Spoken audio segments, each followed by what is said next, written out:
श्री शिवाय नमस्तुभ्यम। आज दिनांक है 5 मार्च और दिन है बुधवार। आज आप सुनेंगे फागुन मास महात्म्य के 21वें दिन की कथा। इस कथा में त्रिलोचन लिंग की महिमा का वर्णन है।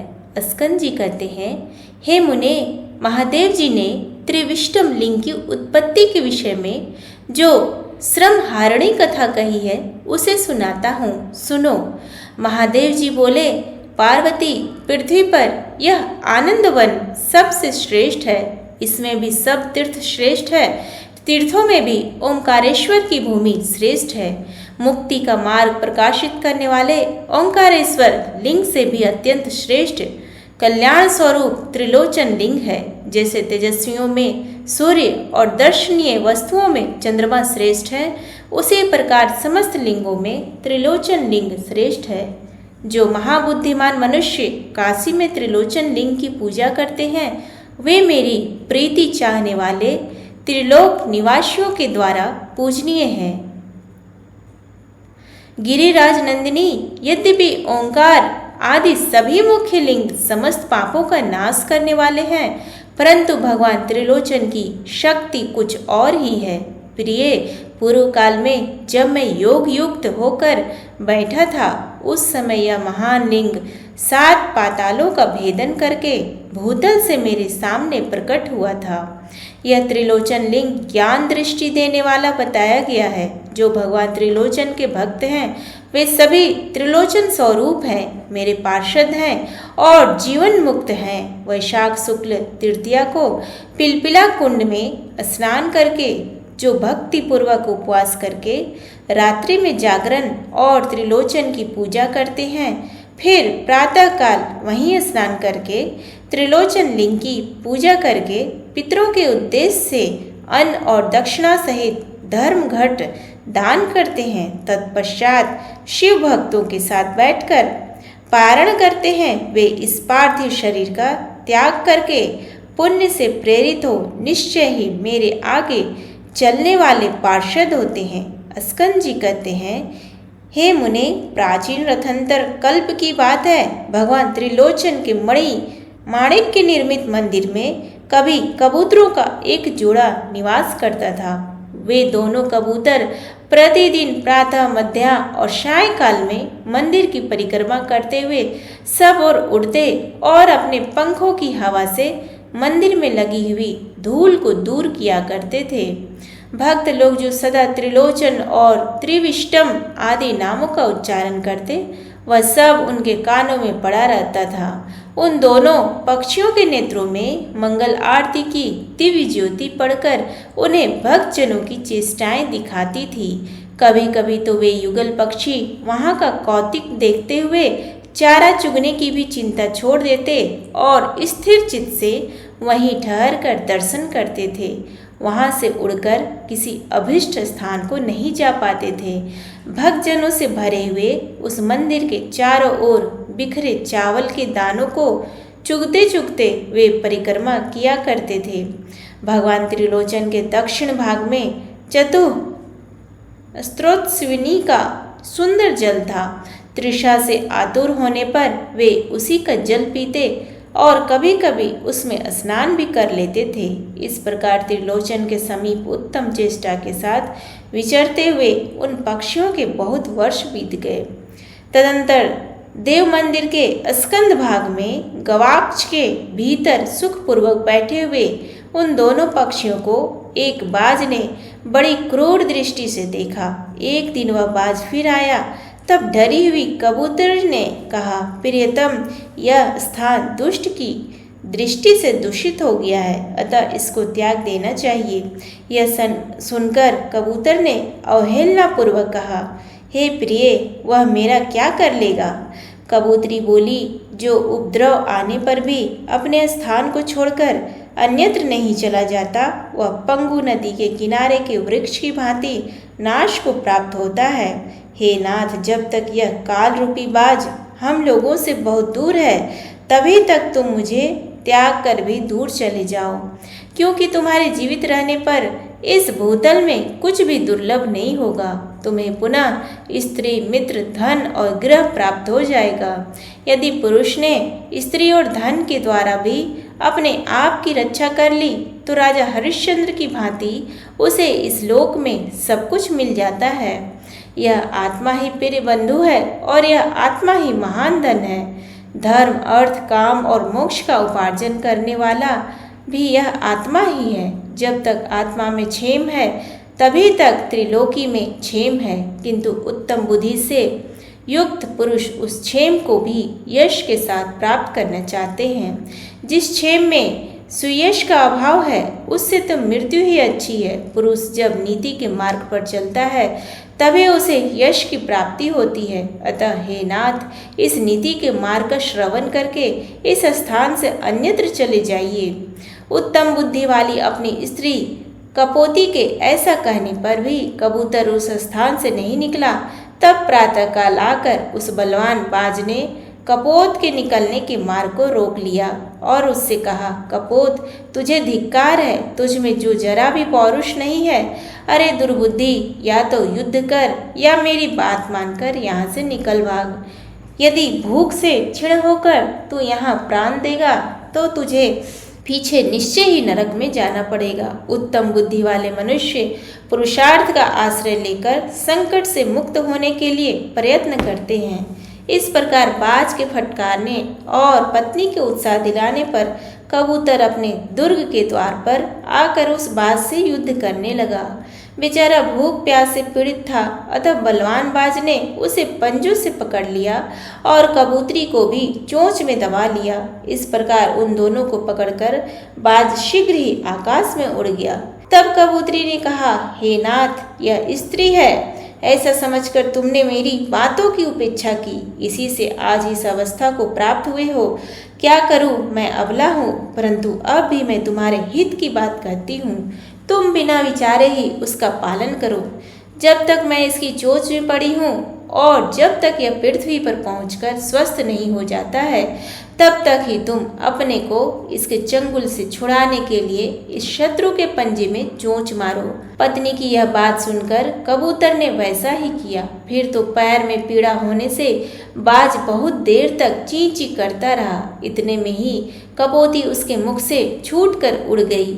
इधर पांव की अंगुलियों के शिथिल होने से कबूतर भी छूटकर गिर पड़ा। अतः बुद्धिमान पुरुषों को विपत्ति में भी कभी उद्योग नहीं छोड़ना चाहिए, क्योंकि उद्यमी पुरुष दुर्बल हो तो भी सफलता के भागी होते हैं। अतः मनीषी पुरुष विपत्ति काल में भी उद्यम की प्रशंसा करते हैं। तदंतर वे दोनों पक्षी काल योग से मुक्तिपुरी अयोध्या में सरयू के किनारे मृत्यु को प्राप्त हुए। उनमें से एक कबूतर तो विद्याधर हुआ। वह मंदार दामा का पुत्र था और उसका नाम परिमलालय रखा गया था। वह कुमार अवस्था से ही शिव जी की भक्ति में तत्पर हुआ। उसने अपने मन और इंद्रियों को पूर्णतः जीत लिया था।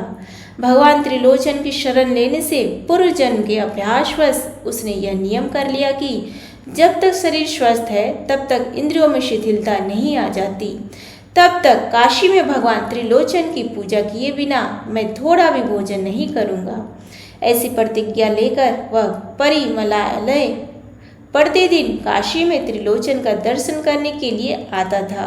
उधर वह कपोती भी पाताल में नागराज रत्न दीप के घर में कन्या के रूप में उत्पन्न हुई। उसका नाम रत्नावली रखा गया। उसकी 2 सखियां थी, जिनमें से एक का नाम प्रभावती और दूसरी का नाम कलावती था। ये दोनों सदा रत्नावली के साथ रहती थी। उस कन्या ने अपने पिता को शिव भक्ति में तत्पर देख यह नियम लिया कि मैं प्रतिदिन अपनी दोनों सखियों के साथ काशी में त्रिलोचन की पूजा करके ही मौन व्रत का त्याग करूंगी, अन्यथा नहीं।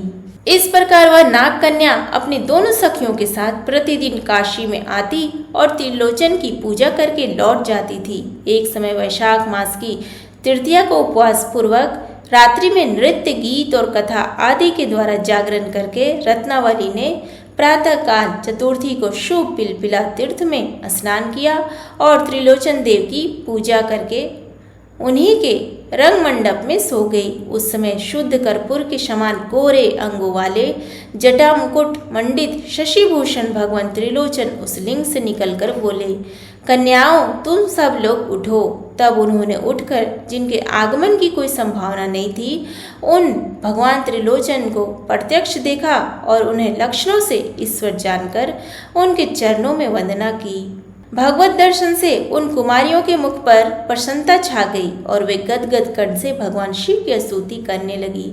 शंभो आपकी जय हो, ईशान आपकी जय हो, सर्वव्यापी और सब कुछ देने वाले प्रभो आपकी जय हो, त्रिभुवन को उत्पन्न करने वाले तथा भक्त जनों के अधीन रहने वाले प्रथम नायक आपकी जय हो, प्रणत जनों को सब कुछ देने वाले प्रभु आपकी जय हो।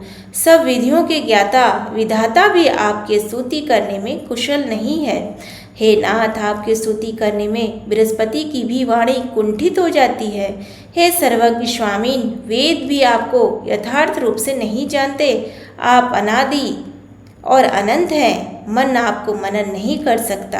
आपको नमस्कार है, नमस्कार है, नमस्कार है। त्रिलोचन आपको नमस्कार है, त्रिविष्टम आपको नमस्कार है। यूं कहकर उन कुमारियों ने दंड की भांति पृथ्वी पर गिरकर प्रणाम किया। तब उन्हें उठाकर भगवान चंद्रभूषण ने कहा, मंदार दामा का पुत्र परिमलालय समस्त विद्याधरों में श्रेष्ठ है, वही तुम लोगों का पति होगा। तुम तीनों मेरी भक्त हो और वह तरुण विद्याधर भी मुझ में भक्ति रखता है। तुम चारों इस जीवन का अंत होने पर मोक्ष प्राप्त करोगे। जन्मांतर में तुम सब ने मेरी सेवा की है, इससे तुम लोगों को भक्ति भावित निर्मल जन्म प्राप्त हुआ है। भगवान शंकर के ऐसा कहने पर उन कन्याओं ने प्रसन्नचित्त होकर हाथ जोड़ प्रणाम करके पूछा, हे नाथ, हम चारों ने पूर्व जन्म में किस प्रकार से आपकी सेवा की है?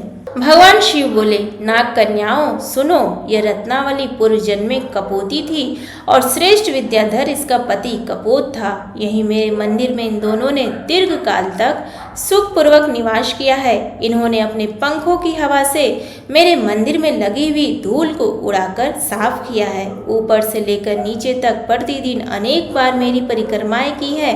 आकाश में उड़ते और मेरे आंगन में विचरते समय भी इन्होंने मेरी प्रदक्षिणा की है। यहाँ के चतुर्नर तीर्थ में स्नान किया और बार बार उसी का जल पिया है। मेरे भक्तों ने यहाँ जो जो उत्सव और कौतुक किए हैं, उन सब को इन्होंने देखा है। अनेकों बार मेरी मंगल आरती का दर्शन किया है और कानों से मेरे नामामृत का पान श्रवण किया है। यद्यपि इनकी मृत्यु मेरे समीप नहीं हुई, तो भी इन्होंने काशी की प्राप्ति कराने वाली अयोध्या में प्राण त्याग किया है। अयोध्या में मरने से ही यह रत्नदीप नाग की कन्या हुई है और इसका पति कबूतर विद्याधर का पुत्र हुआ है। तुम लोगों में जो ये प्रभावती और कलावती हैं, ये इससे तीसरे जन्म पहले महर्षि चारण्य की पुत्रियां थी। दोनों में परस्पर बड़ा अनुराग था और दोनों ही शील एवं सदाचार से संपन्न थी। इनके पिता चारण्य ने आमुष्यायण के पुत्र नारायण से इनका विवाह कर दिया। नारायण अभी किशोरावस्था के थे। एक दिन वे वन में शमिधा लाने के लिए गए। इतने में ही भाग्यवश किसी सर्प ने उनको काट लिया। चारण्य की दोनों कन्याएं भवानी और गौतमी वैधव्य दुख से अत्यंत दुखी हो बड़ी दीनता को प्राप्त हो गई। इसलिए ब्याह करने वाले पुरुष को चाहिए कि वह देवता और नदी नाम वाली कन्या से विवाह ना करे। तदंतर किसी ऋषि के अद्भुत आश्रम में जाकर इन कन्याओं ने मोहवश ऋषि के दिए बिना ही कुछ केले के फल तोड़ लिए। फल की चोरी का परिणाम यह हुआ कि ये दोनों दूसरे जन्म में वानरी हो गई, परंतु इन्होंने शील और सदाचार की रक्षा की थी, अतः उस धर्म के प्रभाव से इनका जन्म काशी में हुआ।